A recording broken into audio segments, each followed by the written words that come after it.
Welcome to the Piece of Me podcast, the place to find different ways to bring enjoyment, simplicity, happiness, and of course, more peace into your life. Life gets busy, noisy, and at times it's messy. I'm here to help you clean things up and put peace back in its place. Each episode, I'll share tips, ideas, and fresh perspectives to help you live your best life.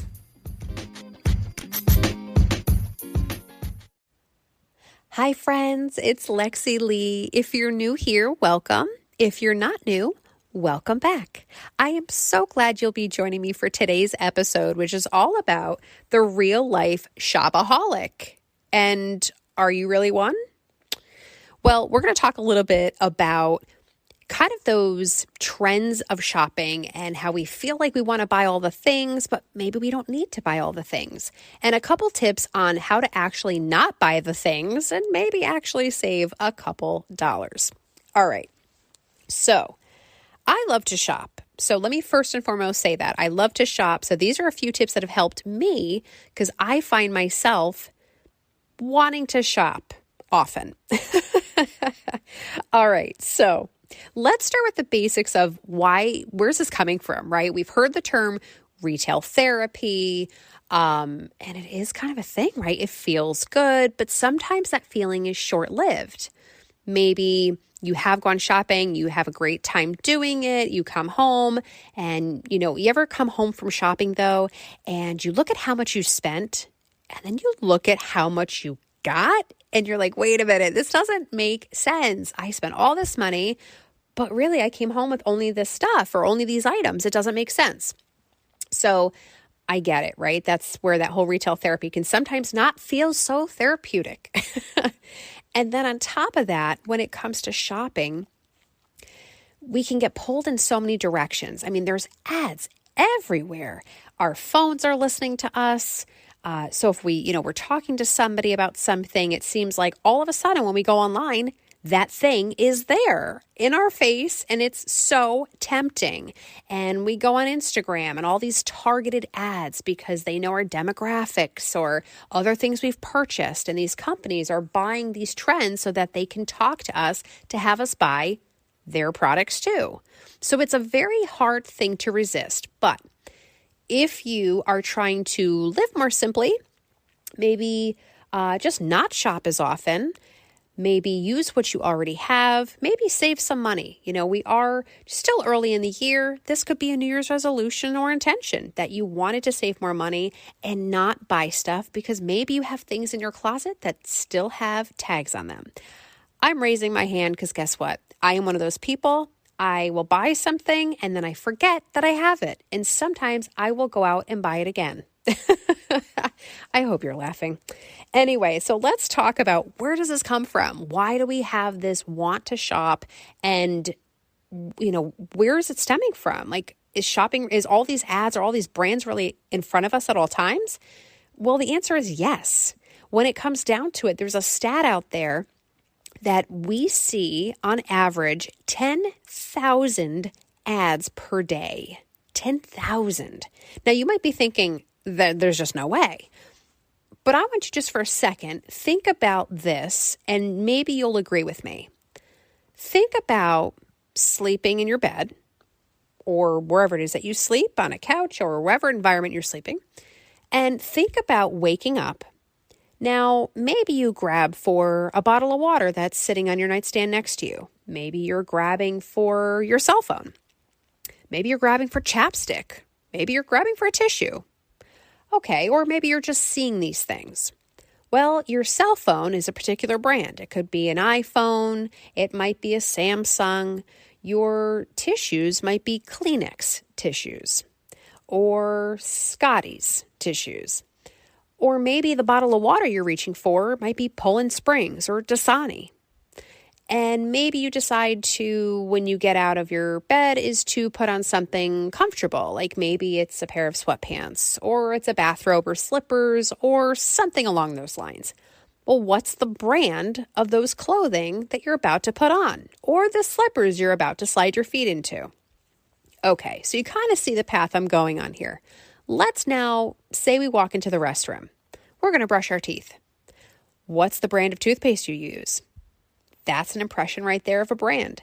Same with your toothbrush and probably your hairbrush. Now, if you go into the shower, well, there's a lot of ads in there because all the brands are on the bottles, from the body wash to the shampoo, conditioner, maybe even your soap has one of those like little stamps into it of what it is, and it takes a while of using it before it's gone.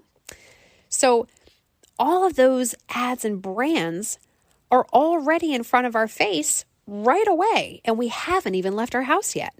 Now, let's just say after we get dressed and wear clothes from all different stores or different companies, that when we do go to our kitchen, let's say, and make a cup of coffee, well, what's the brand of coffee you're drinking or the brand of tea you're drinking?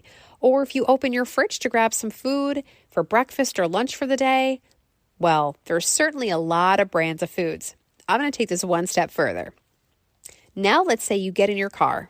Well, what kind of car are you driving, right? There's a brand of your car even on your car keys.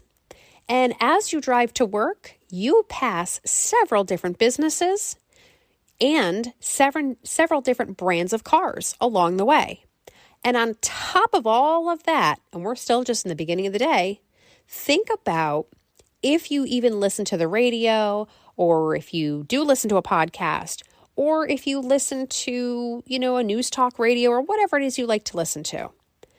There are ads there as well. So even before you have gotten to your destination, before your day has started, you have been impressioned with all these different brands and all these different ads without maybe even realizing it. So that's one of the reasons why that number 10,000 is there. And also why you might feel like, gosh, I don't know why I'm getting pulled in all these directions. Now, we also know with social media, my gosh, are there so many things out there. Let's talk about conveniences, right? I mean, so many companies offer delivery services, Amazon with 2-day shipping. There's meal deliveries, there's DoorDashes and Uber Eats and all the things that make our lives a little more convenient. So, okay, but we want to get back to, we're spending a lot of money, we're shopping, and we want to reel it in. So we kind of know the why behind it. It's because, gosh, all these things are in front of us all the time. So I'm going to share with you a couple ideas that might just help you when it comes to sharpening your shopping spree habits. All right. One of them is a very simple one, and that is to just know the return policy and don't be afraid to send an item back if you don't really love it. Now, a lot of brick and mortar stores are unfortunately closing their doors as businesses are making more money online because most people are shopping online. So that means that you do not have the opportunity necessarily to try on a piece of clothing and see how it really fits, or get to feel the fabric, or just see, how you feel in a piece of clothing. So because you don't get that real life experience until it's been delivered to you, you might have made the purchase and then realized, I don't really love it. Okay, well, if you've already decided you don't like it, sometimes the return process feels super daunting, and I get it.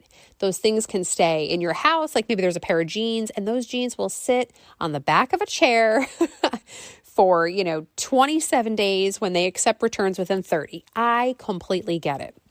I want to share a little tip about that.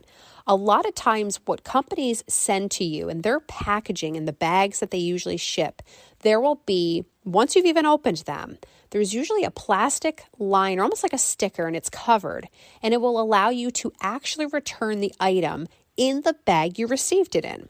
Sometimes. I know Amazon works that way.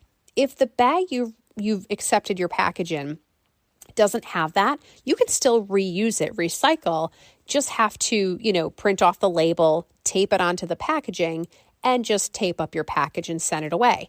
But chances are you can actually send it back from your mailbox so that you don't have to go to the post office. So that's an easy little hack. Amazon has a lot of super easy things, like you don't even have to package an item if you're returning it. You just have to initiate a return online and bring it to a store that accepts returns, and they'll do all that stuff for you. So I say this because I don't want you to feel like you have to be stuck with an item that you don't love. Another thing is, if you tend to be somebody who likes to shop sales or clearance, that's a great place to go. But someone told me a little tip that's helped me in this process too. And that's if you see something that's on sale, are you buying it because it's on sale or are you buying it because you love it? Meaning you might see a sweater and it was originally $70, but now it's only $19.99. You feel like you're getting such a good deal, you don't want to pass it up and you purchase a sweater. But maybe you don't love really the sweater, you just love the deal that you're getting. So that's a question you have to ask yourself. But also, a friend of mine said, look at the price that's on the item you're buying, whether it's on sale or not. And if you were to double that price that's on the ticket, so if that sweater is $19.99, let's now say it's $39.99, okay? So now it went from $20 to $40. Would you still buy that sweater? If the answer is no, then you don't really love it. You're buying it because of the price, not because you really love it. So that works with, again, something that's on sale or not. It's basically asking yourself, will I pay double for it? Do I really find it to be that valuable and that I love it that much? So that's a really helpful little hint. Okay, moving on. Let's see here. Okay, let's talk about, we talked about return policies. Don't be afraid to send things back. And also just determining too, when it comes to spending, determine what you have to spend. You might find that, once you've paid out your bills and set some money aside for, say, a savings account or an emergency fund, determine what money is actually disposable income, meaning what's left after you've paid your bills. When you've decided that number, stick to that budget. And again, if you want to go out and buy something, decide, is it worth it to come out of what you have left of disposable income? Okay, another thing is as you're shopping, there again are so many ads that are constantly popping up online in our face, or we're seeing it. If we follow people online, influencers, they're using these things with custom links to get a discount. They offer discount codes. We have to use their link to get the item. And sometimes it almost feels like a little bit of peer pressure, right? These are people we like their style. Everybody else is buying these things. Everybody else is using this. Everybody else is wearing that thing, right? I can think of belt bags, the Stanley water cups right off the top of my head. It seems like everybody has those, right? I like them, but sometimes I have to ask myself, well, how many other water bottles do I actually already have in my house? Now, I do love the Stanley water bottles, and I know people swear by them, but at this exact moment, I have like 10 in my house that I could use that will also hold water, and I don't need to go out and spend $50 on another bottle. So that's the question I have to ask myself. All right, so ask yourself the same thing. Is what you're looking at and feeling compelled to buy something you actually want to buy, or is it just the latest trend? All right, now we are also a little bit past the holidays, but if there is something that you want, do you happen to have a gift card that will help make the cost of the item a little bit, easier to pay? Because now you have a gift card that brings the cost down. So take a look at what you have. You might have a coupon, you might have a gift card, something like that. Also, when it comes to coupons, a lot of times with stores, if you sign up for their email list or their text club, you'll get an instant 10% or 15% off, and then you can always unsubscribe later. I promise you can. When it comes to online promo codes, you can always Google search the product item and say the month and the year. So if you're in the month of February this year, you could type in February 2023 promo code and then the business, and it might automatically pull current codes for you to then enter if you do decide to purchase something online, but to get it for a discount. All right, so still trying to find ways to either make the spend less or not spend at all. Another idea is to borrow somebody else's. So if it's a piece of clothing, it could be a thing, it could be a bike, a book. Maybe there's a book you want to buy. Well, I know people are going to laugh when they hear this, but guess what? Libraries are still around. A lot of times a library can get you a book for free. You might have to wait a week or so to get it, but you could get it from a library. You could borrow it from a friend. If your friend read a book that you really want to read, you could also just wait for that. Or if you could go on, say, an Amazon. Amazon usually has used books instead of the new one, and you can get them while they're still in great condition for a little bit cheaper. So another idea is just to borrow it from the friend, and guess what? You don't have to spend the money on it. All right, so we're getting towards the end here. Now, I will say this is probably my favorite saving tip when it comes to shopping, and that is very simply to save it to your cart and then walk away. What I mean by that is whatever it is you're looking at, add it to your online cart, go to bed, give it 24 hours, and then revisit your cart. It will still be there, but don't hit purchase, okay? Chances are when you added it to your cart, it seemed appealing. But once you've had about 24 hours to kind of reevaluate it and see if that item is actually realistic, meaning, maybe they're a great pair of shoes, but you really don't have anywhere to wear them. Or, it could be a dress, but you already have a black dress. You don't really need another one. Whatever the situation might be, it could be a gift for somebody, and you might decide, you know what, I don't think they're going to like that, or I think I can get that at a better deal somewhere else. Whatever the situation is, we tend to think more clearly when we've had a full 24 hours to basically sleep on it. So add it to your cart and walk away.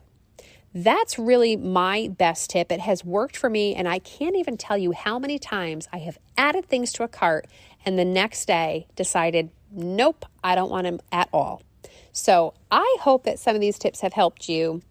And if they have, please feel free to share them with other people and enjoy your shopping, but also enjoy your saving. Thank you so much for joining me today, and I will talk to you in the next episode.